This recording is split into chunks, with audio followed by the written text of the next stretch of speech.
CR101radio.com, podcasts, and more. This is R.J. Rushdoony, Easy Chair number 120, March the 25th, 1986. Tonight we're going to continue our discussion with Samuel L. Blumenfeld, our Chalcedon Fellow Staff member, and Otto Scott is here with us tonight also. Our subject tonight will be homeschooling. Now, before you get started, Sam, I'd like to make a comment or two. I am an outsider to this field in that my acquaintance has been mainly through courtrooms. I have been involved in a number of homeschool cases. To me, the very interesting thing is that the homeschool children test out ahead of the Christian school children who are ahead of the public school children. So the gap between the homeschool child and the public school child is a very, very great one. And it became quickly obvious to me why this was so. Before the trials and during the trials and after, I talked to the children, I talked to the parents. The thing that came through was this: the parent knows the child. And while a child can sometimes hoodwink a teacher, it's pretty hard to do so with a mother. Now, occasionally a teacher will tell an outstanding pupil as a mild rebuke when they're not doing too well, "Now, you know you can do better than this." Well, the mother can say that with authority. "I know you can do better than that, and you're going to do it." That's the attitude. So that in half a day, the homeschool teaches far more effectively than any other school. The results are dramatically superior. Yes, there's no doubt about that, Rush. As a matter of fact, you find that the homeschooling youngsters are usually very good conversationalists, and they get along with adults so much better than do public school children. They're able to converse with adults. They enjoy being with adults because they're with their parents and they're being schooled at home. Time, of course, is a factor, and you get much more done in much less time in the homeschool. And also the children there they're learning on their own a great deal of the time, because all children are learners, are self-learners. Every child teaches himself to speak his own language from the time of birth. And so they are constantly improving their auditory and verbal skills to a very high degree, so that by the time they're 6 years old, they have achieved a speaking vocabulary of between 5,000 and 35,000 words, and they've done this all on their own. So they have this enormous learning energy. And what the homeschool does is simply let that energy move forward at the highest possible acceleration, because no barriers are put in front of it. No bells are rung to stop the learning process. The children can devote as much time as they want to, and they're not interrupted, and they're not made to do foolish, time-wasting things like recess and having to attend to all the kind of things that go on in schools. I've taught in schools, and I know what it's like when in the middle of a lesson the bell rings, and your entire train of thought is interrupted and stopped, and then the kids go outside and they play for a half hour. Then they come in and they're totally a different person because they've been energized and they're all over the place. Well, you don't go through that in a homeschool. In a homeschool, children learn the way adults learn, you see. And that makes all the difference in the world. Isn't it also a tutorial system, a homeschool? Yes. It's a one-on-one, which has always been considered the province only of the highly favored, the best advantaged. Yes. Because if you have to learn in a crowd, you're limited to the lowest or to the slowest in the crowd, and if it's one-on-one, you can go at your own pace. Yes. Yes, as a matter of fact, as you know, royalty they use tutors. The aristocrats always had tutors to train their children, to educate their children, and when you do it at home, of course, you're more or less replicating that kind of a situation. You're really getting the most highly favored kind of education it's possible to get. Yes. Yes, Otto. You've stated it very clearly. And Sam, you said something earlier, too. Let me bring these things together in terms of something I've seen, not original with me, but it's been brought out in some of these cases. One of the problems in our public schools today, among many others, is the fact that teaching has gone from the teacher to the students. In other words, peer pressure prevails. It becomes an environment in which it's the mob that governs. The other students determine the attitudes, the perspective of the child. Peer pressure. So that we have what very early in the 50s was called the group-directed child. But you said so very aptly that the homeschool child is oriented to adults.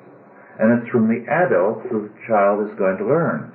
And the psychologists who've dealt with the homeschoolers have found that the homeschool child is very quickly prepared for life in a world of maturity, not a perpetual childhood.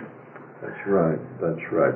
And that's something you do notice, that the child is so much at ease with adults. And of course, you know, the emphasis put in public schools on a peer group activity is really the attempt to socialize the youngster, because now the aim of the public school is not really to educate. It's not really to elevate, develop the intellect. It's to socialize the child, and they want that peer interaction. They promote and encourage peer interaction, which of course leads to all kinds of horrible things. It leads to influences that may be very unhealthy for the child. For example, one of the reasons why you have the terrible drug problems in schools and the sex problems is because of peer pressure, tremendous peer pressure. Well, this is why I think it's so important that Otto Scott is a part of this, because Otto is less a product of the public schools and more a product of home education and self-education than any of us. Well, yes. I also recall one of the things that I detested in school, and there wasn't a boy in the world that hated school as much as I did. Public school. Public school. Was the fact that they had different teachers for different subjects, which meant that it wasn't possible to establish any kind of a relationship with the teacher in an ongoing way.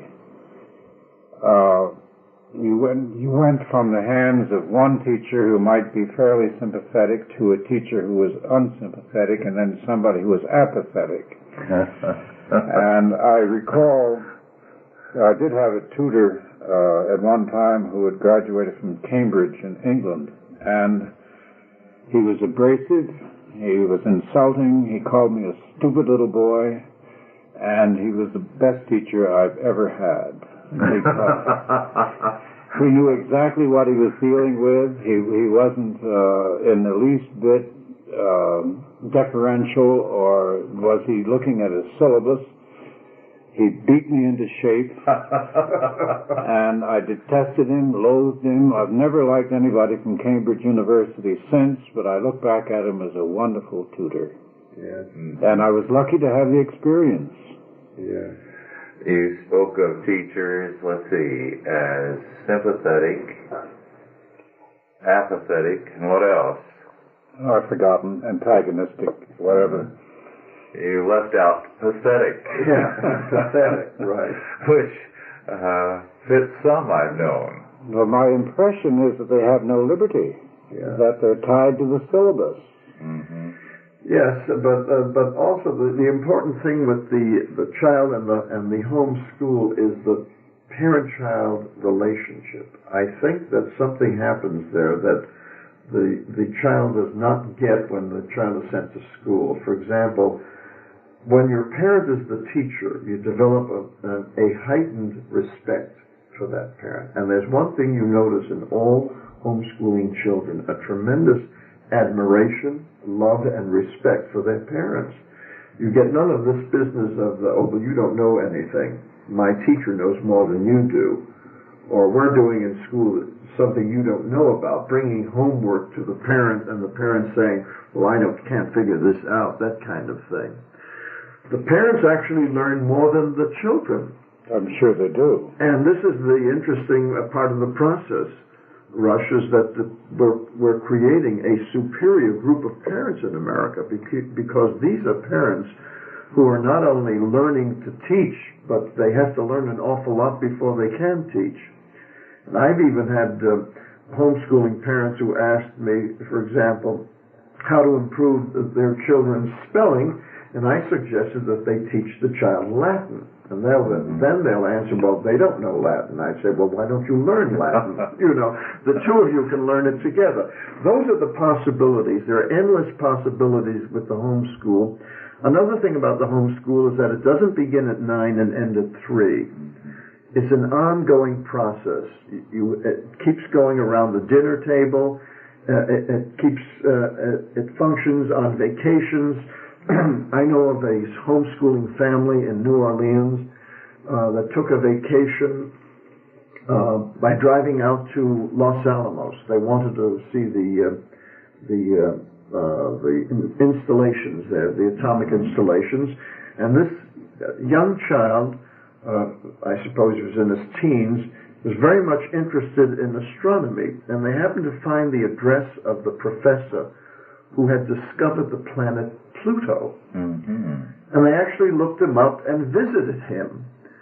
And this youngster was so enthralled, and this professor greeted the family. He was so delighted. He was in retirement. Mm-hmm. The world had forgotten him. Yeah. But here was this family that came knocking at his door because that son wanted to meet the man who had discovered Pluto. That's the kind of thing that goes on in a homeschooling family that, no public school or no private school can ever... I guess there's a point, though. If they start in homeschools, I can see where all this would follow, because your parents are your natural teachers anyway, and even parents who don't know that they're teaching are teaching, because children, of course, follow the model. Yes. But I would imagine there might be a problem if you take a child from public school where they've already become acquainted with a separate outside the family authority, a counter-authority to their parents, and then bring them in and start homeschooling. What about that? Well, I've talked to parents who've done that. They've taken children out of public schools and they've put them and they've homeschooled them. And I remember one youngster who had many friends in the school, and his parent was afraid that he might miss the peer action, the peer interchange. But he enjoyed homeschooling a great deal. That year went very well, and at the end of the year they happened to be driving by the school, and his mother asked him, do you miss any of your friends there?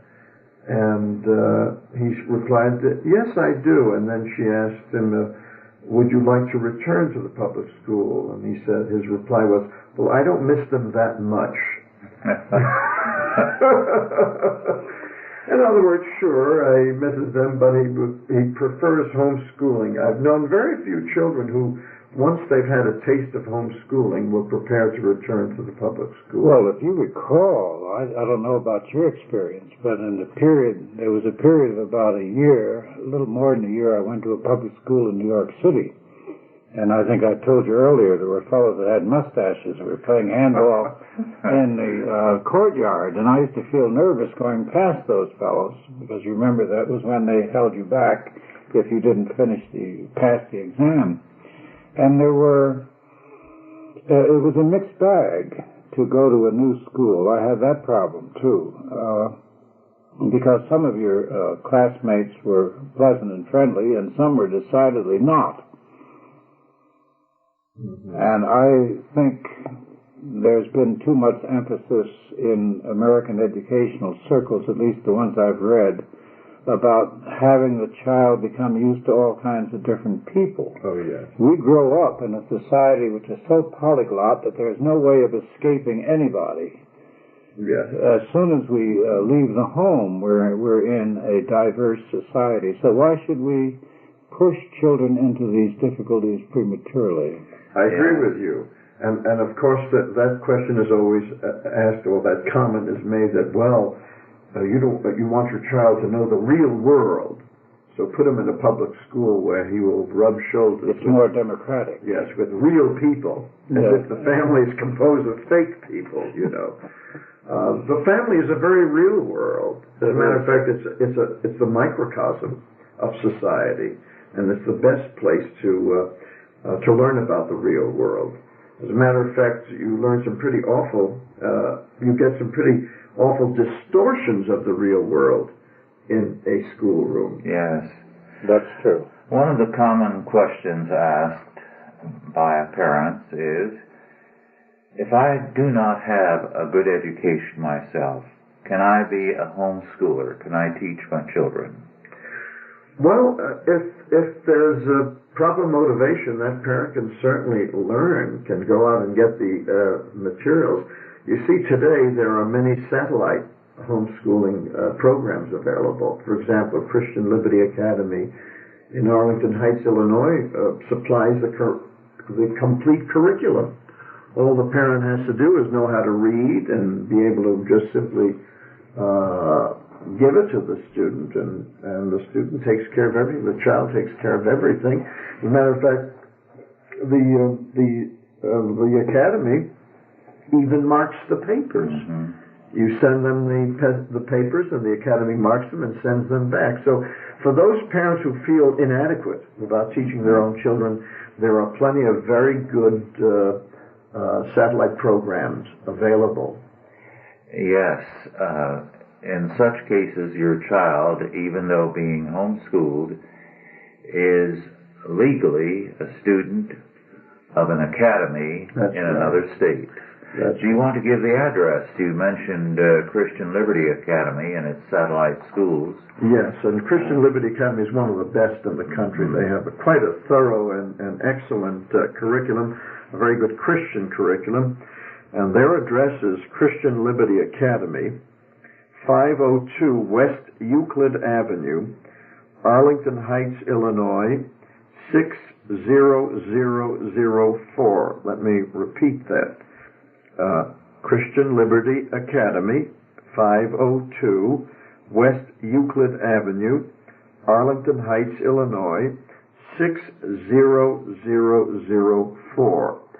Now, the Academy puts out two excellent books. It puts out a legal manual for parents who want to know what their legal status is as homeschoolers, and also a national guide to homeschooling organizations throughout the country so that they can join a homeschooling organization in their community and get some, in other words, have some interaction with other homeschooling families.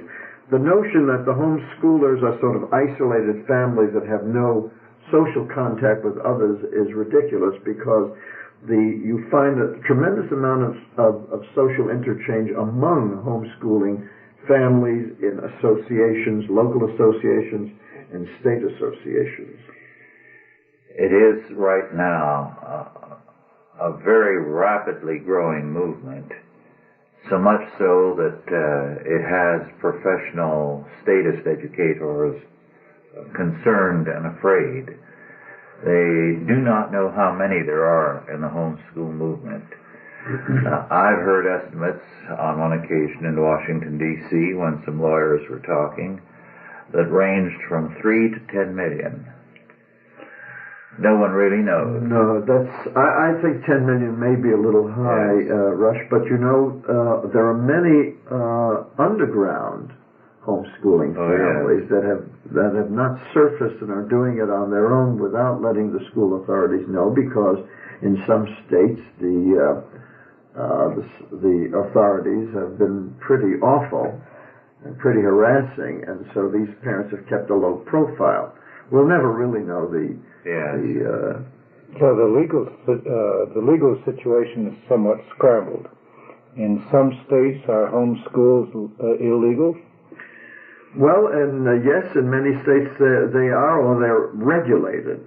They're regulated. Yes, you see, the NEA has become, well, the National Education Association has become very alarmed at the growth of the homeschooling movement, because they see it as a threat to the entire education establishment. Parents are withdrawing their children by the thousands and educating them at home, and they are leaving empty seats in the classroom.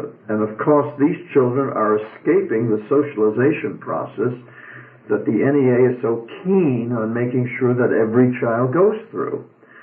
For obvious reasons. They want the children to be able to fit into this new world order that is being prepared for America by our wonderful friends in the United Nations and the Soviet bloc. So they're very concerned, and the NEA has created its own set of guidelines. They've gone to every state legislature in America, and they are badgering those legislatures to enact very highly regulatory statutes that would make you'd probably have to jump through 10 hoops before you could homeschool. So in effect, you'd wind up with their curriculum. Oh yes. Their long-range goal actually is to close down the church schools, to regulate, first to regulate, then to control the church schools, first to regulate, and then to outlaw homeschooling. I'm sure that they don't want that their long-range goal is to outlaw homeschooling.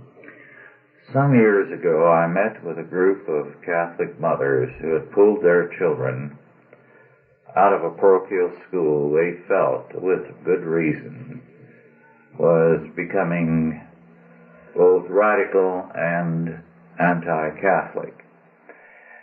And they did something quite unusual. The mothers split up the grades. One said, I'll take all the children in our group who are kindergartners and teach them around my dining room table. Another said, I'll take the first graders, and so on, right out through the 8th grade. Now here's an alternate possibility to that, and I'm throwing this out for your opinion. Supposing some neighbors have homeschools, each of them. Should they interact, one saying, well, I'm no good at math, will you take over math? And the other saying, all right, I enjoy literature, I would like to take over that area, and you can send your child to me for that. Wouldn't that be setting up a school? Well, so what? I mean, I'm for educational freedom. If this is what these parents want to do, why not? I mean, shouldn't education be as free as breathing? I mean, how do you teach if somebody has a talent to teach a particular subject? Somebody is a whiz at algebra and can really make algebra and geometry interesting to the youngsters. Why not? I mean, that's the whole benefit of it. Well, why not? Because you're running head on into the bureaucracy. It depends on the state. In Oh, it some depends on the states, that state. would make it easier than simply calling it a homeschool. Mhm. In other states, you'd run into trouble. So it will vary from state to state. Rush, let me ask you, do parents have an unalienable right to educate their children without interference from the state? How would you I answer that? believe that theologically we have to say it is the God-given privilege and duty of parents to educate their own children. It is not primarily the responsibility of the state nor of the church. It is essentially and primarily the responsibility of the family. Well, originally, constitutionally, in the United States, education was a local matter and a state matter, and the federal government was not supposed to be involved. The federal government got in via Lyndon Johnson's administration by money, and then followed the money with their guidelines and so forth. So now we have what is apparently a federal educational system in terms of its being funded by Washington. But let me say this though. But you see, George Washington and many of the founding fathers were homeschooled. Yes. We know that.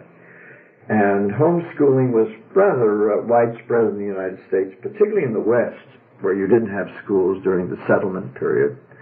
And in fact, homeschooling was perfectly legal and all right until you had the first compulsory school attendance laws passed. Now, the first such law was passed in Massachusetts in the 1850s, which means that every parent up to that point in the United States of America had the right to educate his or her child at home without interference from the state. Now, do you lose that kind of a right simply because the state then passes a law requiring compulsory school attendance? If it's an unalienable right, can you lose an unalienable? You can lose any right that you do not defend. It is up to the citizenry to defend its rights, just as it's up to an individual to defend his rights. You can lose your rights by surrendering them, and you can regain your rights by demanding them. The whole question of education is misunderstood here. It's always discussed in the American society in terms of schooling. Now, as Rush indicated, I have virtually no schooling, and I'm a very well-educated man. Formal schooling. Formal schooling. State-controlled state government. I couldn't stand government schools. How long did you play hooky one year when you were? I had the New York record for the time being. I had 7 months without being detected. I was finally unmasked, of course, and all sorts of terrible things went on. But, were you put in a home for delinquent youngsters? Briefly, I was put in the Society for the Prevention of Cruelty to Children, and then, of course, they examined my home, and they said anyone who would play hooky from such a wonderful home was just a bad boy. And they gave me psychiatric and personality tests at Mount Sinai Hospital. I was 12 and a half. Incredible. And then the psychologist recommended I go to college because I passed the college exams and all but math. And the probation officer recommended I be sent to a reform school. Justice Levy saved me from all that. He took me to Chambers and asked me what I wanted. I said I wanted to get out of New York and go to my grandparents' area upstate. And he therefore made a rule that I was not to be permitted in the New York public school system until I was 18. So by that ruling, he released me from that terrible system. Yes. Well, then you're an individual who actually experienced the tyranny of the compulsory school attendance Absolutely. laws. I mean, you were treated like a criminal. I was. The probation officer regarded me as a criminal. You see. And that's what is so horrible about those laws, because they did turn children into criminals. Well, I think that's true. And persecuted parents, and still do in many cases. It's a good thing you ran across so enlightened a judge, Otto. Well, I corresponded with him for several years. He was a wonderful man. But the point today is that they are now using these laws against the parents. Yes, they're putting them in prison. Yes. Otto, when you were sent upstate to your grandparents, did your troubles with the public school cease? No. And I remember a beautiful spring day, I decided to go fishing instead of going to school, and I had a pole and all the rest of the equipment, and I was walking. When the truant officer drove up in the Ford, I recall the car. He was everything. He was the constable, the dog catcher, the truant officer, and whatnot. And he pulled up and he said, "Otto, where are you going?" And I said, "I'm going fishing." He said, "Aren't you supposed to be in school?" I said, "I'm sick." And he said, "Get in the car." So I got in the car thinking, well, this is more trouble. And he drove to his house, and he came out with a fishing pole and said, "Now, where were you going to go?" That was a good truant officer. And we went fishing together. That's the kind that we like, not the kind that the NEA sends out. Oh my! But you know, that's you can see that there are thousands of youngsters who don't want to go to school, who can probably learn better out of school. I was getting 4 and 5 books a day out of the public library. I read omnivorously, and the school was distracting me. It was taking me away from the subjects that I was interested in. Yes. And of course now these laws are being perverted and used against the parents. They've been turned against homeschooling parents who are educating their children. You see, the original purpose of these compulsory school attendance laws was to make sure that every child got an education. Sounded wonderful, didn't it? Yeah, didn't it, at the time? Parents did not believe at the time that these laws were depriving them of their unalienable right to educate their children at home without interference from the state. But as the state has grown larger and more powerful, it has become now the ruler, the master. Yes. The Declaration of Independence states that all men are created equal and that they are endowed by their Creator with certain unalienable rights, and among these life, liberty, and the pursuit of happiness. And then it goes on to say that the purpose of government is to secure the unalienable rights of the citizens. And yet we have a government now that is doing just the opposite. Yes. It is depriving the citizens of their unalienable rights. It is taking them away, not securing them. And therefore you have an illegal government that is doing this. Well, it's really a tyrannical government. But some questions do arise. We have now the working parents. And this poses a great difficulty for them.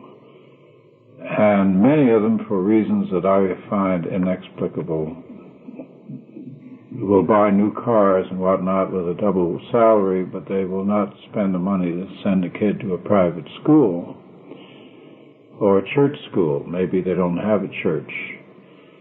Do you have any suggestions for them? Could they use an aunt? Could they use... That's a very good idea. Could they use a family friend? Why not? If we have full educational freedom, why not? The parents can delegate a tutor or a teacher. Well, they could get their own tutor. Because, as a matter of fact, the public schools have always felt that they were in loco parentis. Mm-hmm. So anyone can take the place of the parents, right? Yes. In loco parentis. They're standing in place of the parents. Yes. But that no longer holds today. Now the schools believe that they own the children. Yes. The state now owns the children. That was the argument of the revolutionists of France in 1791 and 92. Yes. The state owns the child. Yes, and that's what the American educational establishment feels. They feel that they own the children and that the parents are depriving them of the children. A common question that interested people raise is this. If you decide to put your child in a home school, your own home, and educate your child yourself, what is the best way to pull my child, they ask, out of a public school? Well, I don't know what is the best way, just remove that child, just, of course, I suppose the best thing is to do it at the end of the term, and simply not re-enroll. Not re-enroll, and if you're asked questions, to be prepared and to get your legal manual from the Christian Liberty Academy or from some other source, such as, I believe, the Rutherford Institute has some materials on homeschooling that would be of interest. But in other words, you simply have to take the plunge. What I would do if I were that parent is first get in touch with a homeschooling association and speak to other homeschooling parents. Find out what they have done, what is the best way to go about it. Because experience is the best teacher in this instance. And I would rely on the experiences of other homeschoolers. Another question that is very commonplace is, after I have homeschooled my child, how does my child get into college? Very simply, that child takes an entrance exam or an SAT test, and it's on the basis of that test that the child is admitted to a university or a college. In fact, I'm pretty sure now that when colleges see on the record that this youngster is homeschooled, they realize that they've got somebody very special on their hands, somebody who can read and write, and who doesn't need remediation. And as a matter of fact, there was a youngster from California who was homeschooled all his life and entered Harvard University. I believe it was about 2 years ago. And yes. He made the headlines because of that. They could enter earlier. Yes, many of them can even enter earlier than the age of 18. Because you know that most of the high school is repetitive. Yes. So all they have to do is take the tests. That's all that's needed. And there are colleges all over the country. I mean, if one college doesn't take you, another will. That's no big problem. I haven't found a homeschooling family that has had any problem getting their children into a decent college or university. Well, the homeschool movement is growing so rapidly that now, in states where the homeschoolers met in a living room a few years ago, they now use the civic auditorium when they have a meeting, a convention. What about source material? There are manuals that tell you where you can get materials. Oh, yes. And this is an area that is growing so rapidly that I've given up trying to keep up with what's being produced. Yes. Because it is a rapidly growing area, everybody is producing materials. Yes. And the quality is improving constantly. The achievement of the students improves correspondingly. Quite dramatic. Yes. Another thing that's interesting is that at these homeschooling conventions, you will have exhibits.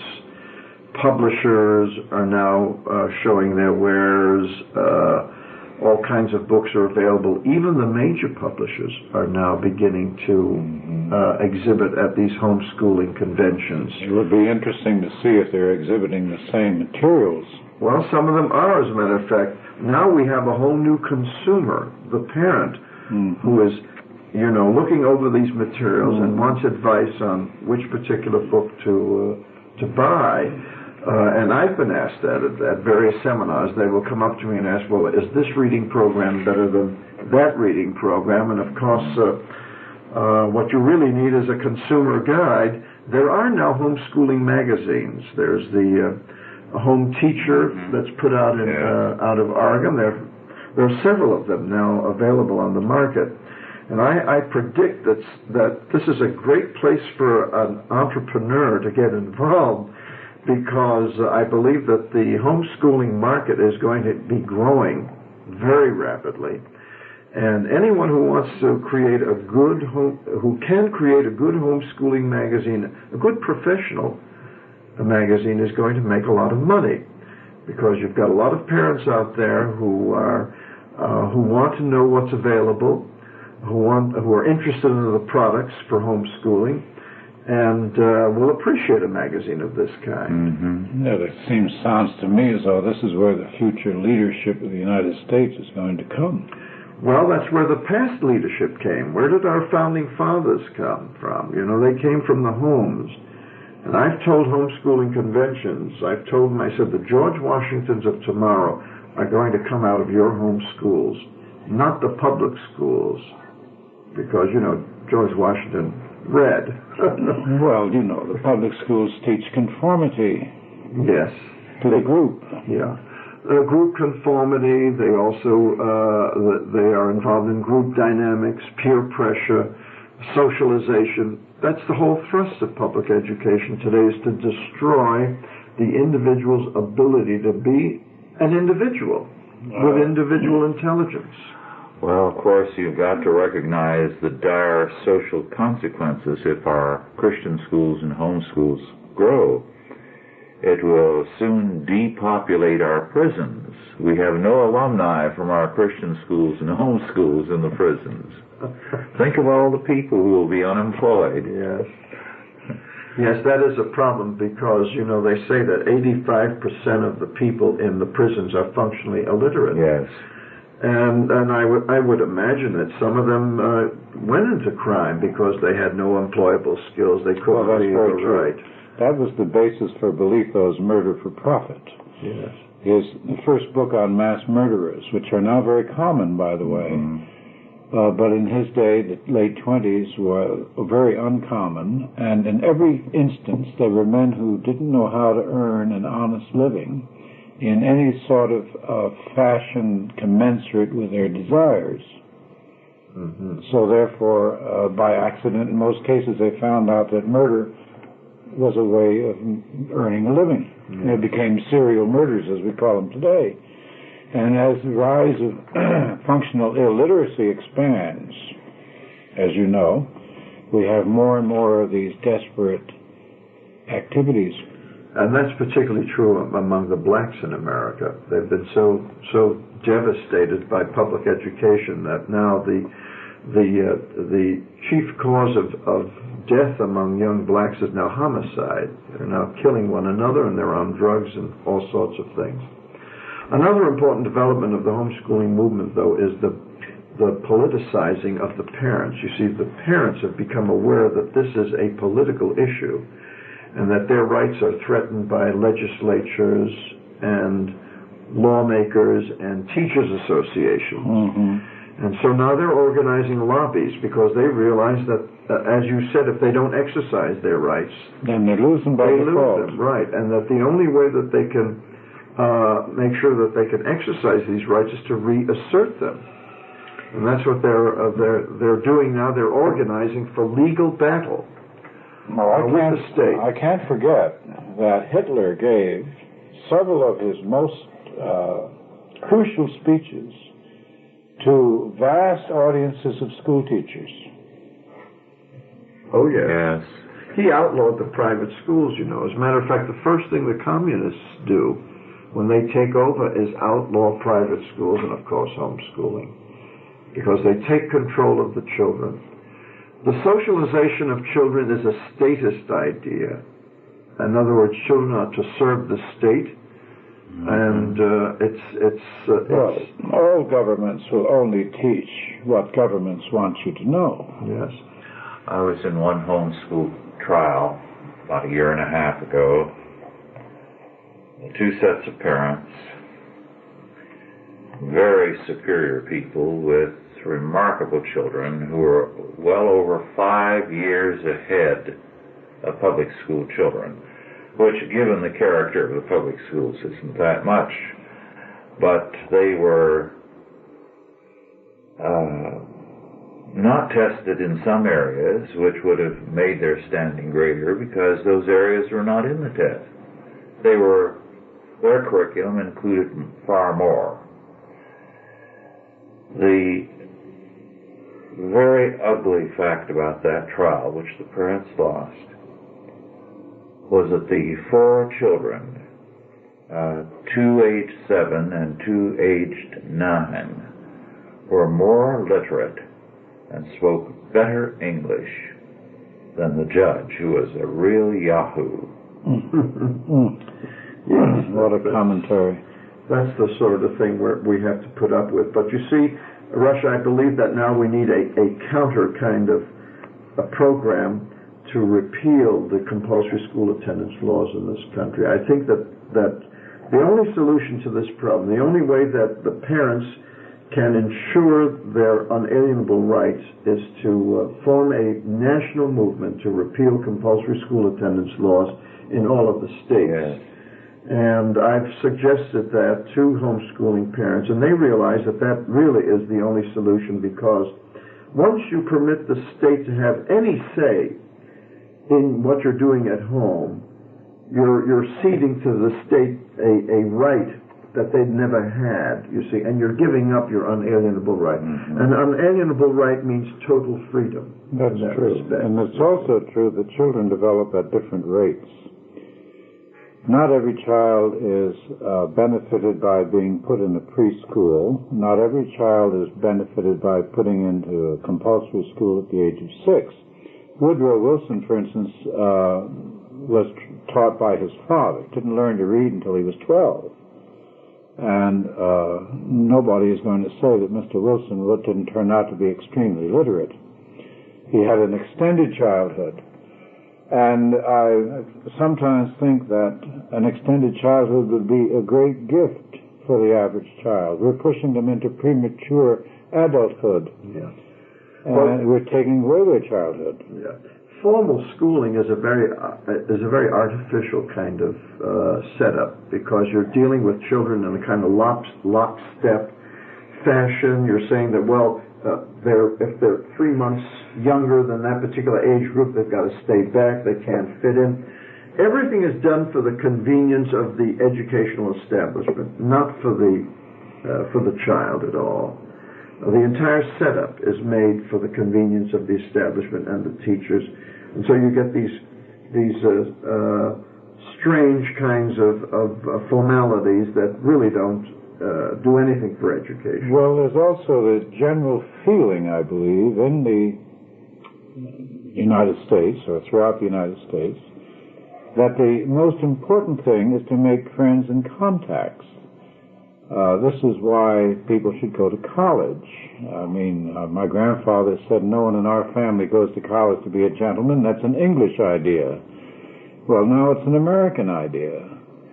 And yet it has no relation to real life at all. No. Nothing to do with class at all. Yes, college is now a social event. Well, I mean, it's all social. And those are the main benefits that youngsters seem to want out of college these days, with the youth culture. But I believe that homeschooling at least prepares the youngsters for college. Well, at least they'll get there more adult than their peers. Yes. More independent and more secure. They won't perhaps go through this experience of having all their values trashed by the professors, so that they go home at the end of the year a stranger to their own relatives. That, of course, is the great problem that the public schools pose, is that the alienation of the children from the parents, by instilling a set of values that are totally alien to that family. And many a family has been broken up, many a child has been led astray by being indoctrinated in false values, alien values, non-religious values, and that have not only destroyed the children's lives, but also the family. I believe that the homeschooling is also a very important part of our strategy to survive in the coming years ahead, Rush, when we don't know what's going to happen. We see the communists gaining in strength. We see the United States, entering a period of tremendous problems. And how are we going to survive if we don't have strong families that can sort of get through this period of uncertainty and turmoil? I remember reading somewhere that one of the reasons why the New England or the American towns were able to survive the Revolutionary War was because each one was a little republic. Each one had the Bible. Each one was ruled by law. And so you didn't have the anarchy that the British expected would take place in the colony. Well, as they moved west later on, they set up their own churches and their own schools. Somebody has recently researched the so-called Wild West, and they found no sex crimes whatever, relatively few burglaries, a few robberies, and barroom shootings for a brief period. Then, as soon as the shopkeepers and their wives came in, and the minister and so forth, they organized a town, and they became quite conformable. Most of the so-called Wild West towns, Tombstone, Dodge City and all, were wild for about a year. After that, they were church-oriented communities. That's right. The Bible provides the law, you see, for these communities. So they're no longer lawless communities. And the Bible provides the law for the family. And so families can survive on the basis of that in a period of turmoil and anarchy. And who knows what is ahead for us. Well, in many respects, we're living in a world that resembles the first century Christian era. Yes.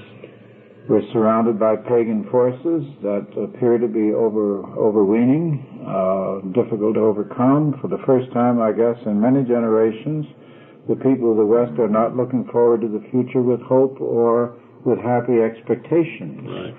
Well, you know, when the Roman Empire disintegrated, I mean, who were the ones who survived, who made it through that period? Well, the small integrated Christian communities that were able to get through that period of what was it, lack of organization or destruction of a great empire, as you pointed out in a talk you gave, Otto. Well, the larger society crumbled in a sense. The central government collapsed, but the local infrastructure remained in the form of the states. And especially the local communities. That's where the strength was. The fact of Rome's collapse did not mean that the Dark Ages dawned. That was a myth invented by statists who felt that because there was no central power controlling a region, and because in the political sense there was chaos, there had to be, in the social sense, a like chaos. So they created the myth of the Dark Ages.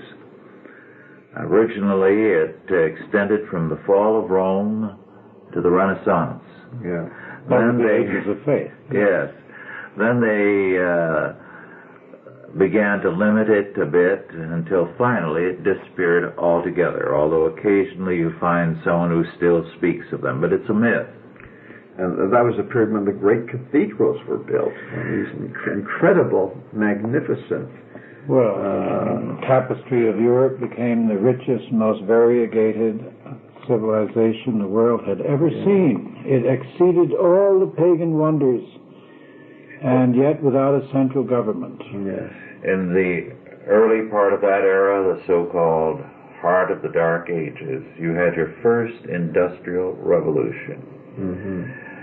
A number of things were developed, as Lynn White has shown in his study of technology in the Middle Ages, that revolutionized life. For example, the horse collar. Mm-hmm. The Romans could not transport much freight because without a horse collar, the horse was pulling against his windpipe. Uh-huh. So the invention of the horse collar was a major step forward. Then the moldboard plow. Later, the windmill, and so on. One thing after another revolutionized life in Europe. Well, if you have a home school, and you have at a home school, I was just thinking about this, a great deal of what you learn as a child is family history. Mm-hmm. The events through which the members of the family have lived in previous periods. And when you go to a school, you don't get history in any proper sense. As I understand it right now, they're teaching anti-history. Yes. Oh, yes, yes. The entire study of history has disintegrated into something called social studies, which is a mishmash of anthropology, psychology, history, geography, and all kinds of things. It just doesn't make any sense. What do you think, Johnny? And poor Johnny is sitting there, age 11, asked to give a comment on the Supreme Court opinion. He's also asked to become an Aristotle and a Plato, and to create his own value system, which is only done by the world's leading philosophers. But every child now is expected to do what only a Plato and an Aristotle or a Maimonides can do.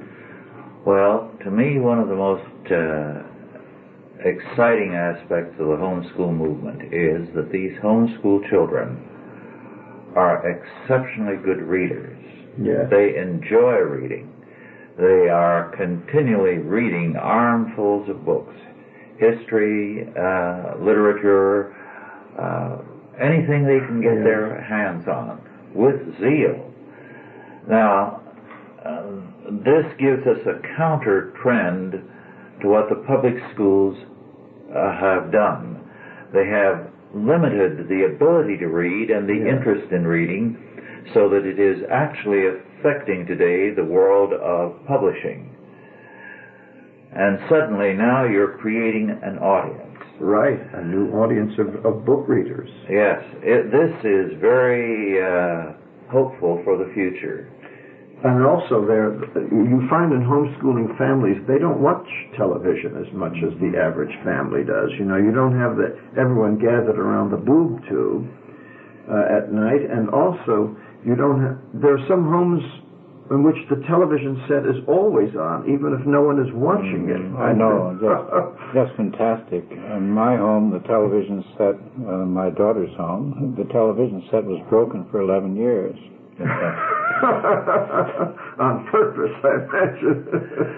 Well, we have about 3.5 minutes left. Is there something you'd like to add, Otto, to what has been said? Well, I'd like to go back to the point I made in the beginning, that the absolutely most aristocratic, top-level education possible to obtain is tutorial. And if a family can create the best possible education for their children, I think they would be well advised to do it. Yes, and I want to encourage every parent who wants to educate his or her children to do so, and to not be intimidated by the state, and also to get all the advice and materials available out there. There's plenty of material available.